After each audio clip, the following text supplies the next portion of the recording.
இப்படித்தான் ஒருத்தர் ஒரு குருஜி கிட்ட போனார். குருஜி அவர் எல்லாரையும் ஆசீர்வாதம் பண்ணிட்டு இருந்தார். அப்போ அவருக்கு என்ன பழக்கம்னு பார்த்தீங்கன்னா, எல்லாத்தையும் ஆசீர்வாதம் பண்ணிட்டு நீ என்னப்பா பண்ணிட்டு இருக்க அப்படின்னு கேட்பார். அப்போ அவங்கவுங்க செய்யறத அவங்கவுங்க சொல்லுவாங்க. அப்போ ஒருத்தர் வந்து ஆசீர்வாதம் வாங்குறார். வாங்கின உடனே என்னப்பா பண்ணிட்டு இருக்கேன் அப்படின்னா, அவர் என்ன சொன்னார் தெரியுங்களா? ஒன்றும் இல்லைங்க, நான் திருடிட்டு இருக்கேனுங்க, ஒரு 3 தலைமுறையா எங்களுக்கு தொழிலே அதுதான் அப்படிங்கிறார். இப்போ குருஜி சொல்றாரு, வேண்டாப்பா அதெல்லாம் செய்யாத, நீ விட்டுரு அப்படிங்கிறார். அவன் என்ன சொல்றான், எனக்கு வேற எதுவுமே தெரியாதுங்க சாமி, இது ஒன்று தான் எனக்கு தெரியும் அப்படிங்கிறார். அப்போ குரு ஒரு வார்த்தை சொல்றார், சரி, ஆனா நீ எனக்கு ஒரே ஒரு வாக்கு மாத்திரம் கொடு, எந்த நேரத்திலையும் பொய் மாத்திரம் சொல்ல மாட்டேன் அப்படின்னு ஒரு வாக்கு கொடுக்க சொல்றார். குருக்கு அவன் நான் பொய் சொல்ல மாட்டேன்னு ஒரு வாக்கு கொடுத்துட்டு போறான். அன்னைக்கு நைட்டு அவர் எங்க போறாருன்னு பார்த்தீங்கன்னா, அரண்மனைக்கு திருடுறதுக்கு போறோம். நல்ல அரண்மனைக்குள்ள போகணும் அல்லவா, கொஞ்சம் நல்ல நீட்டா ட்ரெஸ் பண்ணிட்டு போறாரு. அங்க ஒரு பெரிய ஒரு விருந்து நடந்துட்டு இருக்கு. உள்ள போன உடனே அந்த வாயிற்காவலர்கள் 2 பேர் இவனை தடுத்து நிறுத்தி நீ யார் அப்படின்னு கேட்கறாங்க. உடனே இந்த திருடன் என்ன சொல்றான், நான் திருடனுங்க அப்படிங்கிறான். உடனே காவலாளிகள் சிரிச்சிடுறாங்க. என்ன விருந்து நடந்துட்டு இருக்கு, இவ்வளவு நல்ல ட்ரெஸ் பேர பண்ணிட்டு இருக்கான், இவர் நம்மளை சும்மா கிண்டல் பண்றாரு அப்படின்ட்டு சும்மா நீங்க உள்ள போங்க அப்படின்னு சொல்லிடுறாங்க. அவன் நேரா உள்ளுக்குள்ள போறான். கொஞ்ச நேரம் அங்கேயும் இங்கேயும் சுத்தி பார்க்கும் பொழுது இரவு ஆயிருது, ராத்திரி. அங்க போய் அரண்மனைக்குள்ள போயிடுறான். அங்க பார்த்தா ஒருத்தர் உட்கார்ந்து தபஸ்து பண்ணிட்டு இருக்கிறார். ஃபர்ஸ்ட் ஸ்டேஜ் பிராணாயாமா பாஸ்திரிகா எடுத்துட்டு இருக்கிறார். ஒரு இவன் போய் அவர்கிட்ட பார்க்கறான். அவர் உடனே கேட்கிறார், யார் நீ அப்படின்னு கேட்கிறார்.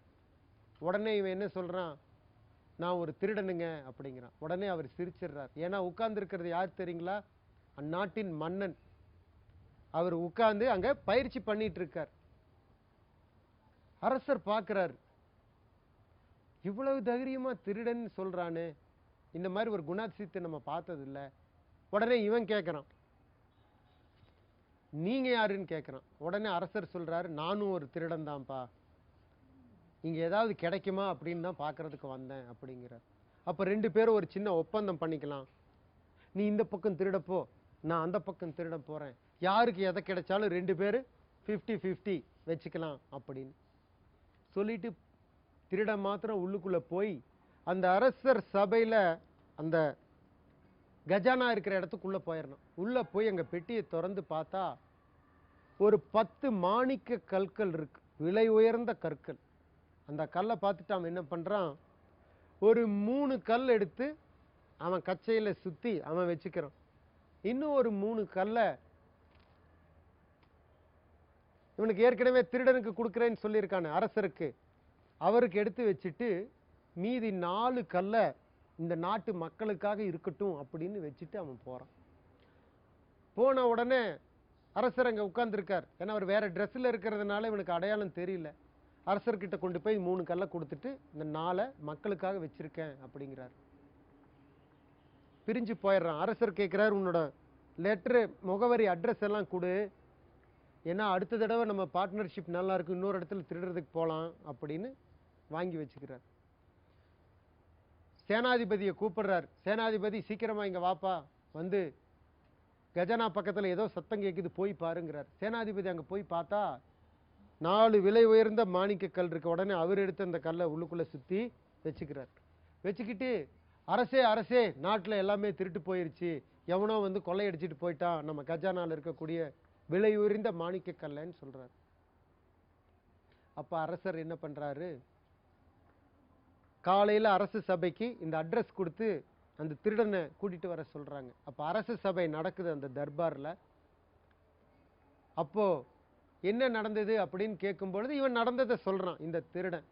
அப்போ சேனாதிபதி இருந்துட்டு சொல்றான், இல்ல இல்ல, இந்த திருடன் தான் 10 கல்லையும் திருடிட்டு போயிட்டான் அப்படிங்கிறார். உடனே அரசர் அந்த சேனாதிபதியோட இடுப்பில் இருக்கிற கச்சையை பிடிச்சு இழுக்கும் போது அதிலிருந்து மீதி 3 கல் கீழே உழுகுது.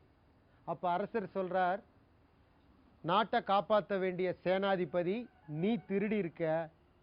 ஆனா ஒரு திருடன் அவன் உண்மையை பேசினான், மக்களுக்காக 4 கல்லையும் விட்டான், தான் வந்து ஒரு 3 கல்லை எடுத்துட்டு கூட இருக்கிறவனுக்கும் நம்பிக்கை விசுவாசத்தை காப்பாத்துறதுக்கு 3 கல்லை கொடுத்தான். அதனால் இனிமேல் இவன் தான் இந்த நாட்டுக்கு சேனாதிபதி அப்படின்னு சொல்லிட்டு அந்த சேனாதிபதியை சிறைச்சாலைக்கு அனுப்புறார். எதுக்கு இந்த கதை சொல்றோம் அப்படின்னா, குருவின் ஒரு சொல்லை கேட்டு நடக்கும் பொழுது ஒரு திருடன் அந்த நாட்டுக்கு சேனாதிபதியாக வர்றான்.